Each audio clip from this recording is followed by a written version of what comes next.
আসসালামু আলাইকুম এভরিওয়ান, আশা করছি সকলে ভালো আছেন। আপনাদের সাথে আরো একটি নতুন রেসিপি শেয়ার করার জন্য আমি চলে এসেছি। আর আজকে আমি আপনাদেরকে খুব সহজে ঝটপট তৈরি করে নিতে পারবেন এরকম একটি নাস্তা আমি শেয়ার করব, তাও আবার আলু দিয়ে। সকাল বিকালের নাস্তায় কিন্তু আপনারা রাখতে পারেন অথবা বাচ্চাদের টিফিনেও কিন্তু দিতে পারেন। আশা করছি আপনাদের সকলের কাছে আমার আজকের নাস্তা রেসিপি ভালো লাগবে এবং সহজ লাগবে। আমার আজকের নাস্তা রেসিপি যদি আপনাদের সকলের কাছে ভালো লাগে তাহলে অবশ্যই একটু সাপোর্ট করে আমার পাশেই থাকবেন। তো চলুন দেখে আসি আমি আলু দিয়ে নাস্তা কিভাবে তৈরি করব, দেখে আসি। তো আলুর নাস্তা তৈরি করার জন্য আমি এখানে একটু বড় সাইজ এবং একটা ছোট সাইজের আলু আমি সিদ্ধ করে খোসাটা ছাড়িয়ে নিয়ে তারপরে এখানে ম্যাশ করে নিচ্ছি। আর আলুটা একটু গরম থাকতে থাকতে কিন্তু আপনারা ম্যাশ করবেন। আমি একটা স্টেডি ব্রাশ দিয়ে ম্যাশ করে নিচ্ছি। আপনারা চাইলে গ্রেটার দিয়েও কিন্তু গ্রেট করে নিতে পারেন। তো দেখতে পাচ্ছেন আলুর ভিতরে যেন কোনো ধরনের কোনো দলাভাব না থাকে, সেই দিকে একটু লক্ষ্য রেখে তারপরে আলুটা ম্যাশ করতে হবে। আলুটা যখন আমার খুব সুন্দর করে ম্যাশ করা হয়ে গেছে তখন আমি এখানে দিয়ে দিব কিছু পেঁয়াজ কুচি, একদম ছোট ছোট করে কুচি করে রেখেছিলাম সেগুলো দিয়ে দিচ্ছি। দুটো কাঁচামরিচ, লাল পাকা কাঁচামরিচ, আর দিয়ে দিচ্ছি 1 চামচ কালো গোলমরিচের গুঁড়া, দিয়ে দিচ্ছি পরিমাণ মতো লবণ, আর দিয়ে দিচ্ছি একদম হাফ টিস্পুনের মতো হলুদের গুঁড়া। এখানে আপনারা চাইলে চিলি ফ্লেক্সটা ব্যবহার করতে পারেন। যে যতটুকু মরিচ খাবেন সেই অনুযায়ী মরিচের পরিমাণটা দিয়ে দিবেন। আমি এখানে কালো গোলমরিচ এবং কাঁচা পাকা মরিচ ব্যবহার করেছি এখানে, এতেই কিন্তু যথেষ্ট মরিচ হয়েছিল। আপনারা আরো কম বেশি করে দিতে পারেন, যারা একটু মরিচ খেতে বেশি ভালোবাসেন এখানে আরো মরিচ দিয়ে দিতে পারেন মরিচের পরিমাণটা। তো সবকিছু দেওয়ার পর আমি হাত দিয়ে খুব সুন্দর করে মেখে নিব, খুব সুন্দর করে আর কি হাত দিয়ে মেখে নিতে হবে। হাত দিয়ে যখন মাখা হয়ে গেছে তখন আমি এখানে নিয়ে নিচ্ছি শীট। আর শীট কিভাবে তৈরি করতে হয় সেটা অলরেডি আমার চ্যানেলে দেওয়া আছে, আপনারা চাইলে আমার চ্যানেলটি ভিজিট করলে শীটের রেসিপিটি আপনারা দেখতে পারবেন। তো আমি একটু লম্বা করে আর কি শীট কেটে নিয়েছিলাম মাঝখান থেকে, একটা শীট নিচে আর একটা শীট উপরে দিয়ে আমি যে আলুটাকে মেখে রেখেছিলাম সেখান থেকে আমি 1 চামচ মতো, 1 চামচ বা যতটুকু লাগে প্রয়োজন মতো আর কি আলু এখানে দিয়ে আমি একটু চ্যাপটা চ্যাপটা করে দিচ্ছি।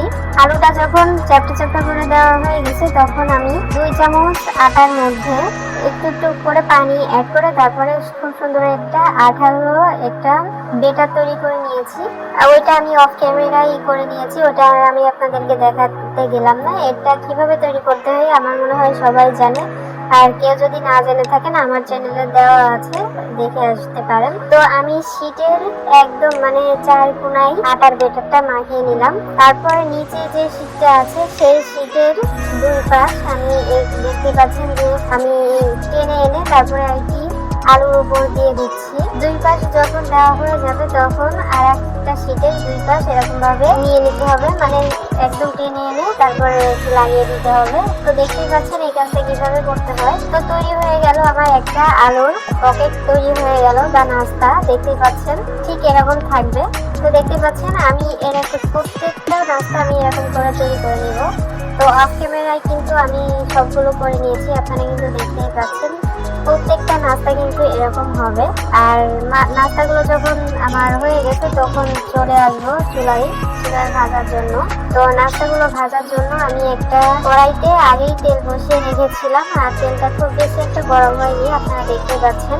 এই পর্যায়ে আমি দিয়ে দিচ্ছি নাস্তা। আপনাদের কড়াইটা যদি আরো বড় থাকে তাহলে আরো বেশি করে নাস্তা দিতে পারেন। আমার কড়াইটা একটু ছোট, এই জন্য আমি একসাথে 2টো নাস্তা দিলাম, দিয়ে তারপরে আর কি ভেজে নিব। নিজেদের পছন্দ মতো আপনারা কিন্তু ভেজে নিতে পারেন, পছন্দের কালার করে আর কি ভেজে নিতে হবে। আর দেখতে পাচ্ছেন গরম তেল যদি আপনারা নাস্তার উপরে দেন তাহলে নাস্তাগুলো কিন্তু ফুলে একদম ডাবল হয়ে যাবে, আর নাস্তাগুলো কিন্তু একদম মুচমুচে ক্রিস্পি হবে। তো দেখতেই পাচ্ছেন। এইগুলো আপনারা শীট কিভাবে তৈরি করতে হয় সেটা তো আমি আগেই বললাম, অবশ্যই দেখে আসবেন। আর শীট তৈরি করে যদি আপনারা ডিপ ফ্রিজে রেখে সংরক্ষণ করে যদি রাখেন তাহলে আপনারা ঝটপট এরকম সুন্দর সুন্দর নাস্তা কিন্তু তৈরি করে নিতে পারবেন। তো দেখতে পাচ্ছেন আমার নাস্তার কালার কিন্তু অলরেডি চলে এসেছে। আর কে কোথা থেকে দেখছেন অবশ্যই একটু কমেন্টসে জানাবেন, আমার নাস্তা কেমন লাগছে অবশ্যই জানাবেন কিন্তু। আর দেখতে পাচ্ছেন আমার পছন্দের মতো কালার হয়ে গেছে, এখন আমি তেল থেকে তুলে নিব। খুব সুন্দরভাবে কিন্তু ফুলেছে, আপনারা কিন্তু দেখতেই পাচ্ছেন। কালারটাও কিন্তু মাশাআল্লাহ অনেক সুন্দর এসেছে। ঠিক এরকম কালার হয়ে গেলেই কিন্তু নামিয়ে নিতে হবে। এর থেকে বেশি কালার যদি করতে যাই তাহলে কিন্তু নাস্তাগুলো পুড়ে যাবে। তো দেখতে পাচ্ছেন আমার এক ধাপ হয়ে গেছে নাস্তা, আমি এখন বাকি নাস্তাও ভেজে নিব।